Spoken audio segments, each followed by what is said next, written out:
There's one thing above all other things that really helps me sell my artwork, and it's so simple that I can't believe that more artists don't do it. Well, miss, I guess I'll be on my way now. You just give me a... Okay, well, I'm on my way over to Sarasota right now, or at least I was on my way over. I'm stuck in some traffic now in the middle of the state, and hold on, let me get the camera adjusted.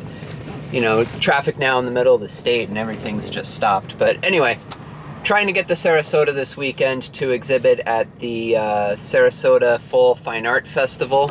And this is one of my last shows of the year. I only have a couple more left. I'm trying to get in as many shows as I possibly can before my wife gives birth. In just about a month from now she's due, but every time we go to the doctor they keep telling us that this baby is an extra long baby. So I'm a little bit nervous that the baby might just run out of room and come early, but I'm trying to do the most I can and make the most out of the shows that I have left and really maximize my shows and my sales in every way that I can.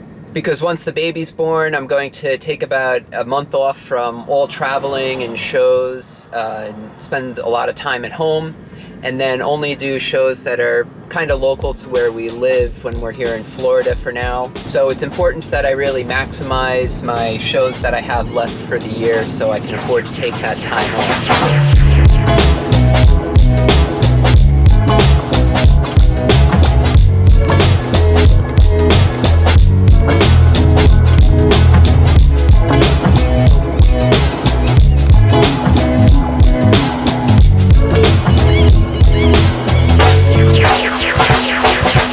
Making the most out of every show I do isn't really anything new for me. It's something I always try and do, but it's extra important right now that I'm going to be taking some more time off in the coming year.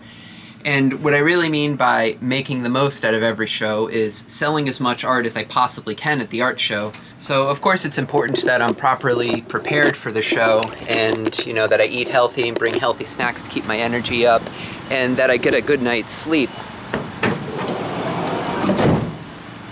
But there's one thing above all other things that really helps me sell my artwork, and it's so simple that I can't believe that more artists don't do it. In fact, I am shocked how many times I hear from artists that they don't have an email list of their past collectors and people who are interested in their work. If you don't have a mailing list, you need to start one right away, and I'm going to show you how to do that with a free and easy service in just a moment. But first, let's talk about why it's such a big deal and how much of a difference even a really small email list of a few dozen people or so makes. People who are on your email list are people who already know your work, so you never have to sell them on what you do again. They're already interested. And they already know how an art festival works, assuming that's where you got their email.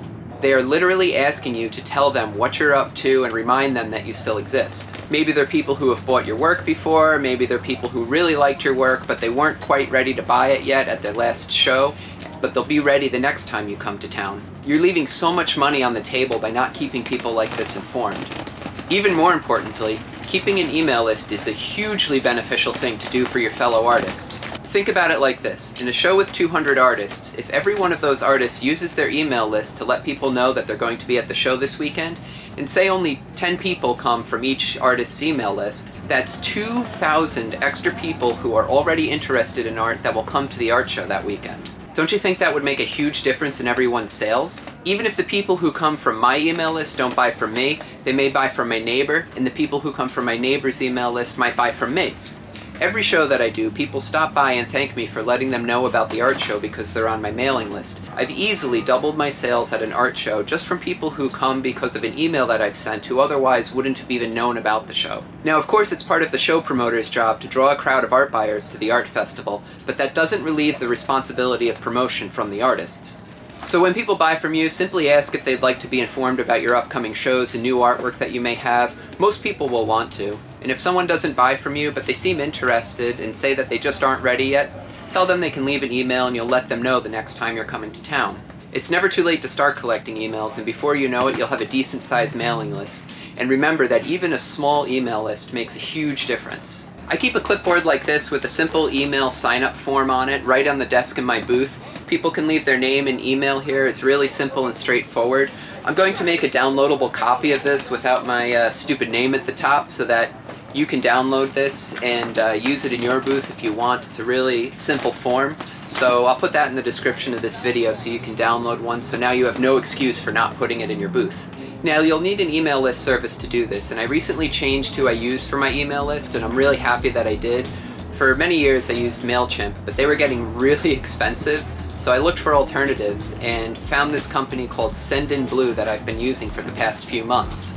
And before I tell you more about Sendinblue, I want to make it clear that I am not getting paid from them, I do not work for them, and this video is not sponsored by Sendinblue, although I tried, but they were nice enough to provide me with an affiliate link where you can sign up for their service and get an unlimited amount of emails on your list for free forever.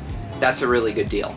So use the link that I put in the description of this video to sign up and take advantage of that. There are some daily email sending limits with the free service, but it should be more than enough for small email lists. I have a really large mailing list that I've built up over the past 15 years, so I opted for a paid plan that allows me to send like 20,000 emails a month, and even that only cost me like $22, whereas MailChimp, it was around $90 a month, and my list was limited to 5,000 emails. But if you have a small email list, or even just want to check out the Sendinblue service, the free option is more than enough. It doesn't ever convert to a paid subscription unless you sign up for a bigger plan, so there's really no reason to not try out the free service first. And then once you're ready for a bigger plan, Sendinblue is actually one of the least expensive email services that I found, and it's super easy and convenient to use, so I do highly recommend it. So again, use that link below in the description to get a free account with an unlimited amount of emails on your list forever. So now that you'll all be sending emails, I expect to see an extra 2,000 people at every show I do. Don't let me down.